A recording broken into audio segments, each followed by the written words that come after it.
Hey guys, it's Mish, and I am back after my academia-induced winter hibernation.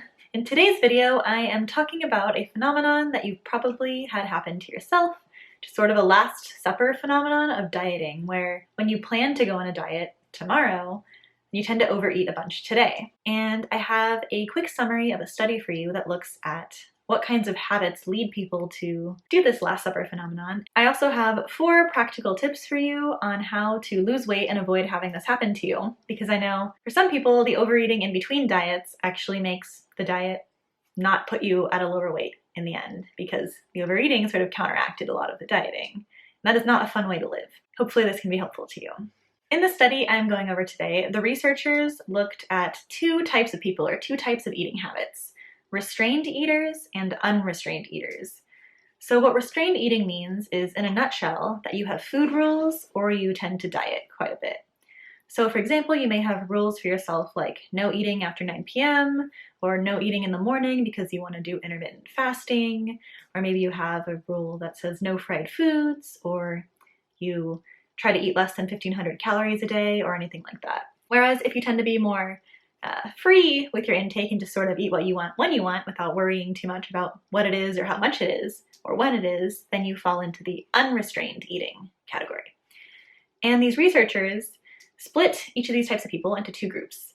In one group, so that was half the restrained eaters and half the unrestrained eaters, they told them that they would be starting a week-long diet tomorrow. So they took them into the lab, told them, hey, you're going to be starting a diet tomorrow. You're going to have to stick to this diet for a week.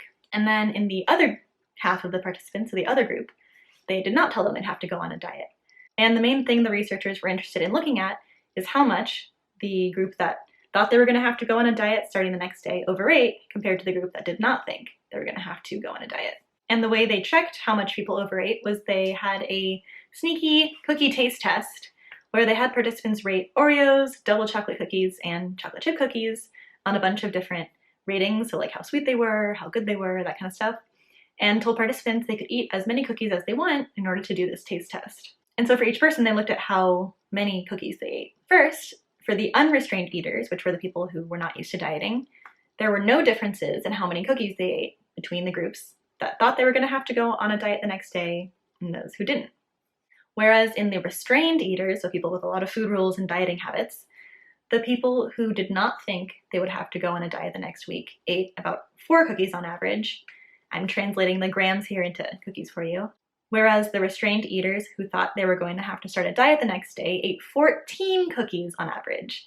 So just thinking that they would have to go on a diet made them eat 3.5 times as many cookies as people who did not think that they would have to go on a diet. So this is a very clear illustration of this Last Supper effect, where even just thinking or planning to not have as much food or not have your favorite foods the next day makes you overeat a bunch more right now. And this is probably driven by scarcity, because we evolved to not die of starvation. So if you anticipate that you won't have much food soon, then you're going to eat a lot more now to sort of like store up, essentially. And so if you do this, you should not feel bad. It's probably an evolutionary mechanism that unfortunately is not very helpful today. So now I have 4 tips for you on how to stop this from happening, and also how to lose weight without getting in this cycle of dieting and overeating. And so the first, very simple, maybe obvious solution is just don't diet. Maybe you're going to be rolling your eyes, but I have a solution for you for how to lose weight, and it's not dieting. In order to start moving yourself towards not being in that restrained eating group that has all sorts of overeating issues happen that aren't just this Last Supper phenomenon I'm talking about, you should try to start reducing your food rules. So for example, maybe let yourself eat at night. Maybe let yourself eat your breakfast, even if you've heard that intermittent fasting is all the rage right now. Or let yourself eat fried foods here and there. So getting rid of those food rules and not dieting so much are 2 great ways to put yourself in the unrestrained eating category and avoid a lot of these problems that restrained eaters have to deal with. And I used to be a restrained eater for many, many years, so I can tell you firsthand, it sucks. And now for tip 2, which is more directly how to lose weight without doing all this dieting and restrained eating business. And that is a very simple concept that most people don't do, but it is very life-changing. I can tell you from experience. It is just eating when you're hungry and stopping when you're full. You might be saying, well, it's obvious I do that all the time, but do you really eat when you're physiologically hungry, or do you eat when you feel like eating, when your brain is telling you to eat? Because, well, I'm watching TV and chocolate sounds good when watching TV, so I must be hungry. But actually listening to your hunger signals means paying attention to, is your stomach grumbling? Are you starting to feel a little bit lower energy or a little bit weaker than you did after you last ate? Maybe you tend to get a little bit grumpy. Learning your own hunger signals and then eating when you're actually physiologically hungry is a great way to lose weight. And then the other side of that is stopping when you're full. So this is just when your stomach feels like it's starting to get full and that you're starting to feel satisfied and each bite is becoming less and less rewarding. That is a great cue to yourself that it's time to stop eating. And this in itself is a great way to lose weight. You don't even have to change what you eat most of the time to be able to lose weight just by eating when you're hungry and stopping when you're full. And both tips 1 and 2 here are part of intuitive eating, which is the eating style that I am really into that led me to be able to get out of my very disordered eating habits and instead be able to lose weight and not have to think about food or restriction or dieting or anything like that ever. So if you're interested in intuitive eating more generally, I've written a big guide on it.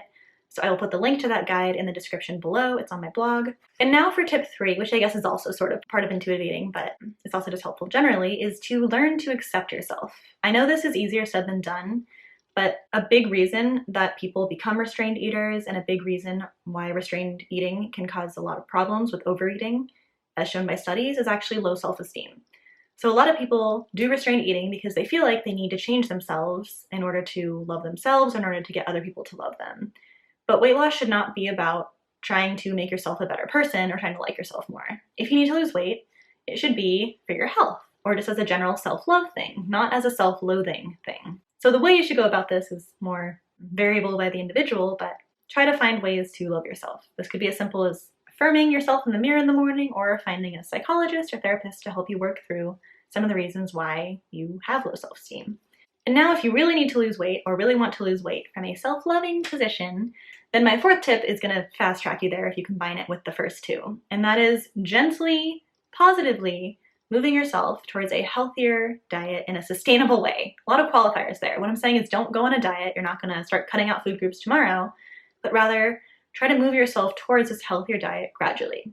So for example, I really enjoy eating a whole foods plant-based diet most of the time, in part because I love how it tastes, I love how it makes me feel, and a lot of studies say that this is a great diet for losing weight without trying and for health in general. I have other videos on those on my YouTube if you're curious. And so whole foods plant-based diet means that you are eating a lot of unrefined, unprocessed plant-based foods. It's quite simple. But what I don't suggest is quitting all your meat and all your dairy and all your fried foods tomorrow and starting a diet. Do not do that.